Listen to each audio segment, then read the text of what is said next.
আসসালামু আলাইকুম রহমতুল্লাহি ওয়া বারাকাতুহু। বিসমিল্লাহ ওয়াসসালাতু ওয়াসসালামু আলা রাসূলিল্লাহ ওয়া আলা আলিহি ওয়া আসহাবিহি ওয়া ওয়ালা মা বাদ। সবাইকে প্রোডাক্টিভ রমাদানের আজকের এই পর্বে স্বাগত জানাচ্ছি। আমরা আজকে আলোচনা করব রমাদানের প্রকৃত স্পিরিটটা কি, আসলে কোন স্পিরিটকে সামনে রেখে আমরা রোজা রাখছি। আল্লাহ সুবহানাহু ওয়া তাআলা কোরআনে সে কথা উল্লেখ করেছেন, লাআল্লাকুম তাত্তাকুন, যেন তোমরা তাকওয়া অর্জন করতে পারো। আর তাকওয়া কি? তাকওয়া হচ্ছে আমাদের জন্য আসলে এটা একটা মৌলিক দর্শন ইসলামের, এবং ইসলামের একটা মৌলিক টার্ম, অর্থাৎ একটি মৌলিক পরিভাষা। এর মানে হচ্ছে নিজকে রক্ষা করা, নিজকে বাঁচানো। কি থেকে বাঁচানো? মূলত জাহান্নাম থেকে বাঁচানো। আর আল্লাহ রাসূল সাল্লাল্লাহু আলাইহি ওয়াসাল্লাম সে কথা বলেছেন, সিয়ামু জুন্নাতুন, এবং অন্য হাদিসে তিনি বলেছেন ইয়াস্তাজিন্নু বিহান নাসু মিনান নার, যে রোজা হচ্ছে ঢাল স্বরূপ, আর এই ঢাল দিয়ে মানুষ তার নিজকে জাহান্নাম থেকে বাঁচায়। এবং হিসনুন হাসিনুম মিনান নার, অন্য হাদিসে রাসূল সাল্লাল্লাহু আলাইহি ওয়াসাল্লাম বলেছেন এটি হচ্ছে একটা বিশাল বড় একটা দুর্গ, যে দুর্গ দিয়ে ব্যক্তি তার নিজকে জাহান্নাম থেকে বাঁচায়। সত্যি করতে আমাদের রোজা আমরা কি এমন স্পিরিটটাকে সামনে রেখে রাখতে পারছি কিনা? কারণ ঠিক সূরা বাকারায় অন্য আয়াতগুলোতে আল্লাহ সুবহানাহু ওয়া তাআলা রোজার আলোচনায় আল্লাহ তাআলা বলেছেন যে ওয়ালি তুকমিলুল ইদ্দাতা ওয়ালি তুকাব্বিরুল্লাহ আলা মা হাদাকুম ওয়া লাআল্লাকুম তাশকুরুন, যেন তোমরা ইদ্দাত রমাদানের এই যে কয়েকটি মাস, একটি মাসে যে কয়েকটি দিনে তোমরা রোজা রাখবে, এই দিনগুলোতে তোমরা কামালিয়াত যেন অর্জন করতে পারো। এই কামালিয়াতটা আসলে কি? কামালিয়াত হচ্ছে আপনি একজন সত্যি করতে ভালো মানুষ হিসেবে নিজকে গড়ে তোলা। রমাদানের প্রত্যেকটি কাজ যেন আমাদেরকে ভালো মানুষ হিসেবে গড়ে উঠতে পারি, বা আমরা যেন ভালো মানুষ হিসেবে যেন নিজেদেরকে তৈরি করতে পারি। সেই কারণে আল্লাহ সুবহানাহু ওয়া তাআলা রমাদানের সকল আয়োজন করেছেন। শয়তানকে বন্দী করে রেখেছেন, দুষ্ট জিনগুলোকে বন্দী করে রেখেছেন, এবং আসমানের দরজা, রহমতের দরজা, জান্নাতের দরজা খুলে দিয়েছেন, জাহান্নামের দরজা বন্ধ করে দিয়েছেন। এবং খারাপ কাজের যে আগ্রহ মানুষের কাছ থেকে এগুলো ছিনিয়ে নেওয়া হয়, আর মানুষের ভালো কাজ করার আগ্রহ মানুষের মধ্যে তৈরি করে দেওয়া হয়। পরিবেশটা আল্লাহ তাআলা সেভাবে তৈরি করেন। ফলে প্রতি রাতে আল্লাহ সুবহানাহু ওয়া তাআলা বহু লোককে জাহান্নাম থেকে মুক্তি দিয়ে দেন। ফলে এই যে জাহান্নামের থেকে মুক্তির যে একটি চমৎকার আবহাওয়া আল্লাহ তাআলা তৈরি করেছেন, সেই আবহাওয়াটা আমরা কীভাবে নিজেরা অর্জন করব? তাহলে যে আমরা এই সময় এমন কিছু কাজ করি যে কাজগুলো আমাদেরকে পারফেকশনে নিয়ে যাবে। আর সত্যি করতে সেই পারফেকশন মানে কি? আপনি যে কাজটি করেন না কেন, এই কাজটি খুবই চমৎকারভাবে করছেন, সুন্দরভাবে করছেন।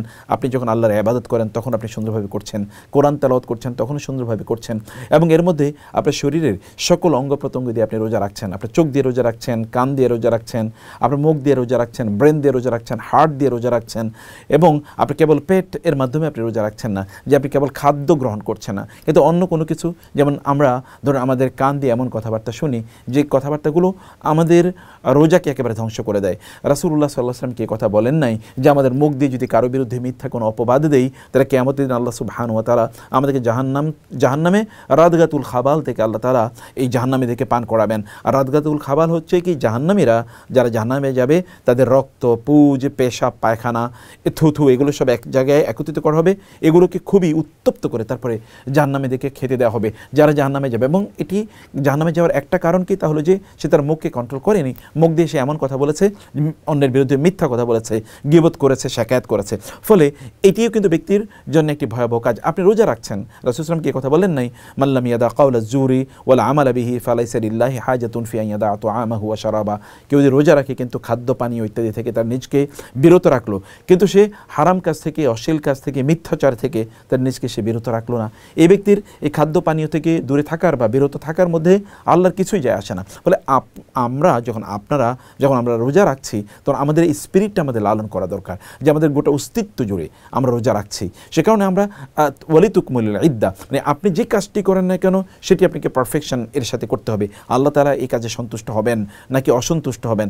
আল্লাহ কি আমাকে এই কাজের জন্যে মানে প্রতিদান দেওয়ার মতো অবস্থায় আমি কাজটি করেছি নাকি করিনি? সে কারণে এটি আমাদেরকে দেখতে হবে। এবং এই কারণে যেমন আপনার রাসূল সাল্লাল্লাহু আলাইহি ওয়াসাল্লাম বলেছেন, আনতা আবুদুল্লাহ কাআন্নাকা তারাহু, আমরা যখন ইবাদত করি এমনভাবে যেন ইবাদত করি আমি আল্লাহ তাআলাকে দেখতে পাচ্ছি।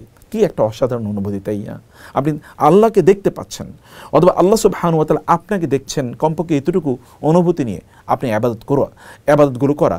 আমরা আল্লাহ তাআলা আমাকে দেখতে পাচ্ছেন, এভরিথিং ইজ বিং রেকর্ডেড, সব কিছু রেকর্ড করা হচ্ছে, এগুলোর উপর ভিত্তি করে আমাদেরকে কিয়ামতের দিন বিচার করা হবে, হিসাব নিকাশ করা হবে। এই অনুভূতি নিয়ে যদি আমরা রমাদানের প্রত্যেকটি রোজা রাখতে পারি, তাহলে চিন্তা করে দেখুন কি অসাধারণ রোজা হতে পারে। আমরা আমাদের নিজেকে এই কামালিয়াতে নিতে পারছি কিনা, আমার পাশে যিনি থাকেন, যার সাথে আমি উঠা উঠা বসা করি, আমার পরিবারের সদস্যরা যদি আমার ব্যাপারে বলে যে না আপনি অনেক ভালো হয়ে গেছেন আগের চেয়ে, অথবা আপনার আচরণ ভালো হয়েছে, তাহলে বোঝা যাবে যে রমাদানে আমরা সত্যিকার অর্থে স্পিরিটটা আমরা লালন করতে পারছি।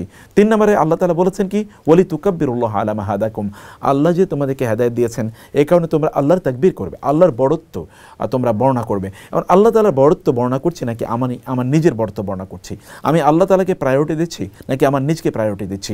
আমি আল্লাহর জন্য কাজ করছি নাকি নিজের জন্য কাজ করছি? আমি আল্লাহ সুবহানাহু ওয়া তাআলার সন্তুষ্টির জন্য আমি সবগুলো জিনিসের দিকে এগিয়ে যাচ্ছি, নাকি আমি কেবল আমার ব্যক্তিগত সন্তুষ্টি, ব্যক্তিগত প্রাপ্তি, ব্যক্তিগত পরিতুষ্টি ইত্যাদির উপর ভিত্তি করে আমি আমার কাজগুলো করছি? মানে সবগুলো কাজের ক্ষেত্রে আল্লাহ কি এটি পছন্দ করবেন নাকি অপছন্দ করবেন? আল্লাহ কি এটি ভালোবাসবেন নাকি ভালোবাসবেন না? এটি কি জান্নাতে যাওয়ার উপকরণ হবে নাকি জাহান্নামে যাওয়ার উপকরণ হবে? এটি কি আল্লাহ তাআলাকে প্রাধান্য দিয়ে করা হচ্ছে নাকি আল্লাহকে আমি আমার সাইটে বা আল্লাহ সুবহানাহু ওয়া তাআলাকে আমি আমার দৃষ্টিতেই রাখছি না? মানে ব্যাপারগুলোকে এই যে মানে স্পিরিটটা আমাকে লালন করতে হবে। মানে আমি আল্লাহ সুবহানাহু ওয়া তাআলার সন্তুষ্টির জন্য খাচ্ছি না কেন? আল্লাহ বলেছেন বলে। আমি পান করছি না কেন? আল্লাহ বলেছেন বলে। আমি কেন ইন্টিমেসি করছি না? এটা আল্লাহ তাআলা বলেছেন বলে। তো আল্লাহ তাআলা তো এগুলো থেকে যেমনিভাবে নিষেধ করেছেন তেমনিভাবে অন্য জিনিস থেকে তিনি হারাম উপার্জন থেকে নিষেধ করেছেন, তিনি আমাদেরকে রক্তপাত করতে নিষেধ করেছেন, তিনি আমাদেরকে গালিগালাজ করতে নিষেধ করেছেন, তিনি আমাদেরকে অন্যায় আচরণ করতে নিষেধ করেছেন, তিনি আমাদেরকে দুর্নীতি করতে নিষেধ করেছেন, তিনি আমাদেরকে তো হারাম আরও অনেক জিনিস থেকে নিষেধ করেছেন। সেগুলো থেকে কি আমি বিরত থাকছি? ওগুলো তো আল্লাহর নির্দেশ। সেই নির্দেশ কি খুবই কম গুরুত্বপূর্ণ? রমাদানে আমরা যে খাদ্য পানীয় গ্রহণ করছি না, এগুলো কি মদ, এগুলো কি মানে শূকরের মাংস? তা তো না। আমরা তো হালাল জিনিস গ্রহণ করতেই আমাদেরকে আল্লাহ তাআলা নিষেধ করেছেন। তাহলে হালাল জিনিস গ্রহণ থেকে যদি আমাদের নিজেকে আমরা বিরত রাখি, হারাম থেকে কি আমরা বিরত রাখবো না? হারাম থেকে বিরত থাকা তো পার্মানেন্ট ইস্যু। রমাদানে কেবল দিনের বেলায় হালাল জিনিস থেকে, হালাল কিছু জিনিস থেকে আমাদেরকে বিরত থাকতে বলা হয়েছে। সেখানে আমরা বলবো যে রমাদানের স্পিরিটটা যদি আমরা অর্জন করতে চাই, 3 নম্বর আমাদেরকে এই কাজটি করতে হবে। চতুর্থতে যে কাজটি করতে হবে, ওয়ালা আল্লাকুম তাশকুরুন, যেন তোমরা আল্লাহ শুকর আদায় করতে পারো, আল্লাহর কৃতজ্ঞতা আদায় করতে পারো। রমাদান জুড়ে কেবল সুবহানাল্লাহ, আলহামদুলিল্লাহ এটি বলুন, আল্লাহর কৃতজ্ঞতা আদায় করুন। কারণ এই রমাদানে ভালো হওয়ার এই সুযোগ আল্লাহ তাআলা আমাদেরকে দিয়েছেন। রমাদানে জান্নাত অর্জনের সুযোগ আল্লাহ সুবহানাহু ওয়া তাআলা আমাদেরকে দিয়েছেন। রমাদানে আমাদের রিপুকে নিয়ন্ত্রণ করার সুযোগ আল্লাহ তাআলা দিয়েছেন।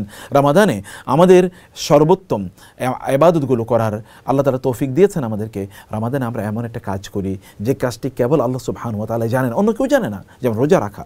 এবং রমাদানে আমরা আরও এক্সট্রা অনেক ইবাদত করি। আমরা কিয়ামুল লাইল করি, সালাতুত তাহাজ্জুদ আদায় করি, সাহরির সময় আমরা জেগে উঠি, যখন আল্লাহ সুবহানাহু ওয়া তাআলা দোয়াগুলো কবুল করে নেন। এরকম কাজ কি রমাদানে আমরা করছি না? এগুলো তো আমাদের জন্য খুবই গুরুত্বপূর্ণ। তার চেয়ে অনেক গুরুত্বপূর্ণ একটি বিষয় আছে, তা হলো রমাদানে আমরা লাইলাতুল কদর পাচ্ছি। যে লাইলাতুল কদর প্রায় 33,000 রাত থেকে উত্তম, 33,000 নাইটস, প্রায় 84 বছরের চেয়ে উত্তম। চিন্তা করে দেখুন তো, একজন মানুষ 84 বছর বেঁচে থাকে না, আর আপনি কি একাধারে 33,000 রাত আপনি ইবাদত করতে পারবেন? তা তো করা সম্ভব না। এতটুকু ইবাদতের চেয়েও উত্তম একটি রাতের ইবাদত আল্লাহ সুবহানাহু ওয়া তাআলা অনুগ্রহ করে সেই সুযোগ আমাদেরকে রমাদানে দিয়েছেন। ফলে এই যে আল্লাহর এত অবারিত নেয়ামত আমাদের উপর, সেই কারণে আল্লাহ সুবহানাহু ওয়া তাআলা শুকর আদায় করা, এটি রমাদানের একটা প্রধানতম একটা স্পিরিট। এবং অন্য আয়াতে, এরপর আয়াতে আল্লাহ তাআলা বলেছেন ওয়ালা আল্লাহুম ইয়ারশুদুন, যেন তারা সঠিক পথে পরিচালিত হতে পারে। আমরা যেই কাজগুলোই করছি এটা কি সঠিক পথে আছে নাকি আমি বিপথে আছি? এই জন্য জিজ্ঞেস করা দরকার। কাজটি করার আগে আমাদের নিজকে জিজ্ঞেস করা দরকার, আমি এই কাজটি করছি কিনা, কাজটি ঠিকমতো করছি কিনা, কাজটি আমি যথাযথভাবে করছি কিনা। আল্লাহ সুবহানাহু ওয়া তাআলা এর নির্দেশিত পথে রাসূলুল্লাহ সাল্লাল্লাহু আলাইহি ওয়াসাল্লাম যেভাবে আমাদেরকে বাস্তবায়ন করে দেখিয়েছেন, সে পথে আমরা কাজটি করছি কিনা। এই জিনিসগুলো যদি আমরা লালন করতে পারি, তাইলেই কেবলমাত্র রমাদানের প্রকৃত স্পিরিট আমরা অর্জন করতে পারবো। তাহলে যে কথা আমরা বলেছি, 1 নম্বর হচ্ছে আমরা তাকওয়া অর্জন করা। তাকওয়া মানে হচ্ছে জাহান্নাম থেকে নিজকে বাঁচানো। জাহান্নাম থেকে আপনি নিজকে বাঁচাবেন না, যে জাহান্নামে আমাদের শাস্তির উপকরণ হবে আগুন, জ্বালিয়ে পুড়িয়ে দেওয়া হবে। এবং এই জ্বালিয়ে পুড়িয়ে দেওয়ার কথা কি পরিমাণ আল্লাহ সুবহানাহু ওয়া তাআলা উল্লেখ করেছেন, যে জাহান্নামে উপরে থাকবে আগুন, নিচে থাকবে আগুন, আমাদের জ্বালিয়ে পুড়িয়ে দেওয়া হবে, আমাদের শরীরগুলো বিশাল দেহী হবে, পাহাড়ের চেয়েও অনেক বড় হবে। এবং সেখানে মানে আমাদের এই যে চামড়াগুলো এত পুরু হবে, আর চামড়াগুলো প্রত্যেকটি মুহূর্তে পুড়তে থাকবে, পেছন থেকে আবার নতুন করে চামড়া গজাবে। সেখানে আমরা এক মুহূর্তের জন্য সেখান থেকে বের হতে পারবো না। আমাদের জন্য মানে ওইখান থেকে মুক্তির কোনো উপায় নাই। আবার এই দুনিয়াতে ফিরে এসে ইবাদত করে আবার আখিরাতে যাওয়ার কোনো সুযোগ নেই। এই যে রমাদানের এই জাহান্নাম থেকে নিজকে বাঁচানোর যেই প্রকৃত স্পিরিট, এই স্পিরিটটা আমরা তখনই অর্জন করতে পারি যখন কেবল পেটের মাধ্যমে আমরা রোজা না রেখে আমাদের শরীরের সকল অঙ্গ প্রত্যঙ্গের মাধ্যমে যেন আমরা রোজা রাখি। 2 নম্বর আবারও বলছি, তোমরা কামালিয়াত অর্জন করা, প্রত্যেকটা কাজ পারফেকশনের সাথে করা। 3 নম্বর হচ্ছে আমরা আল্লাহ সুবহানাহু ওয়া তাআলাকে প্রায়োরিটি দিয়ে আল্লাহ সন্তুষ্টির জন্য কাজ করা। 4 নম্বর বিষয় হচ্ছে আল্লাহর কৃতজ্ঞতা শুকর আদায় করা, এবং 5 নম্বর হচ্ছে আমরা যেন সঠিক পথে পরিচালিত হতে পারি। প্রত্যেকটা কাজ যথাযথভাবে আমি সম্পাদন করছি আল্লাহ এবং আল্লাহ রাসূলের নির্দেশিত পথে। যদি এটি করতে পারি তাইলে কেবলমাত্র রমাদানের প্রকৃত স্পিরিট আমরা অর্জন করতে পারবো। আল্লাহ তাআলা আমাদেরকে সেই স্পিরিটকে সামনে রেখে কাজ করার তৌফিক দান করুন। আল্লাহুম্মা আমিন। ওয়াসসালামু আলাইকুম ওয়া রাহমাতুল্লাহি ওয়া বারাকাতুহু।